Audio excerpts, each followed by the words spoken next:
সবচেয়ে বেশি পশ্চিমা অর্থনৈতিক নিষেধাজ্ঞায় যেসব দেশ ভুগছে সেগুলোর মধ্যে ইরানের অবস্থান প্রথম দিকে। কিন্তু নিষেধাজ্ঞায় কি এলো গেল? ইরানের জনগণকে কি তাদের সরকারের বিরুদ্ধে খেপিয়ে তোলা গেছে? যায়নি, বরং দেশটি বিভিন্ন সূচকে আরও শক্ত অবস্থান অর্জন করেছে। ইসলামী বিপ্লবের ৪৬তম বার্ষিকীতে আন্তর্জাতিক সম্প্রদায়ের কাছে ঐক্যের বার্তা প্রচার করার জন্য ইরানিদের প্রশংসা করেছেন দেশটির সর্বোচ্চ নেতা আয়াতুল্লাহ সাইদ আলী খামেনি। ১২ ফেব্রুয়ারি তেহরানে প্রতিরক্ষা মন্ত্রণালয়ের কর্মকর্তা, প্রতিরক্ষা শিল্পের অভিজাত, মন্ত্রণালয়ের বিশেষজ্ঞ ও কর্মচারী এবং দেশের প্রতিরক্ষা শিল্প থেকে আগত শহীদদের পরিবারের এক সমাবেশ অনুষ্ঠিত হয়। সেখানে ভাষণ দেওয়ার সময় আয়াতুল্লাহ খামেনি এমন মন্তব্য করেন, বিজয়কে চিহ্নিত করার জন্য তিনি দিনটিকে সবচেয়ে গুরুত্বপূর্ণ জাতীয় দিবসগুলোর একটি হিসেবে বর্ণনা করেছেন।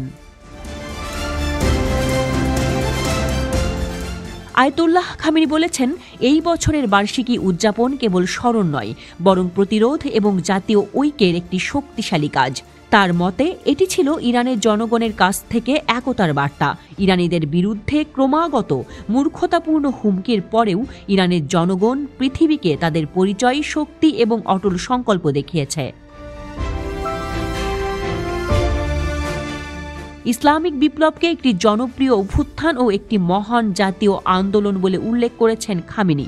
তিনি স্মরণ করেন, জনগণ সেদিন রাস্তায় নেমেছিল, যার যার আওয়াজ তুলেছিল এবং সংবাদ মাধ্যমগুলোতে নিজেদের মতামত জানিয়েছিল।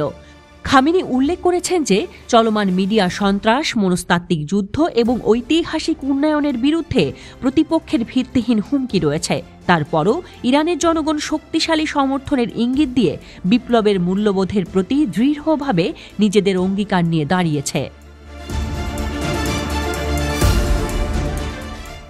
উদযাপনে তরুণদের উপস্থিতি, দেশের বিভিন্ন শহর জুড়ে দৃশ্যমান তাদের প্রাণবন্ত শক্তি শুধু তেহরান এবং প্রধান নগর কেন্দ্রগুলোতে নয়, বরং প্রত্যন্ত শহর ও গ্রামেও দেখা গেছে।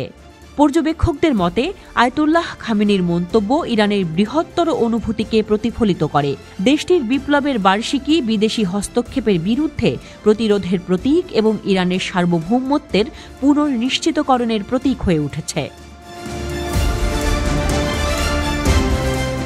আয়াতুল্লাহ খামেনি বলেছেন, নিরাপত্তা রক্ষা অর্থাৎ জাতিকে রক্ষা করা ছোটখাটো বিষয় নয়।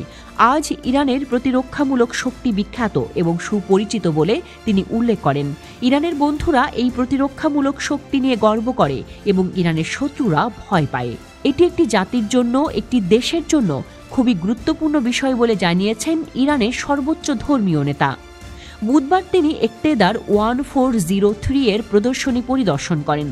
তিনি একে ইরানের প্রতিরক্ষা শিল্পের সর্বশেষ অর্জন এবং সক্ষমতা প্রদর্শন বলে উল্লেখ করেন।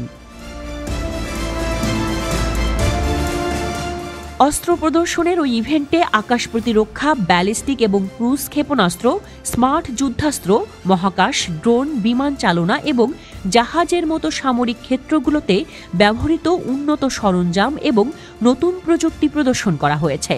ইরান হাতে কলমে নিজেদের মেরুদণ্ডের জোর দেখিয়ে দিয়েছে।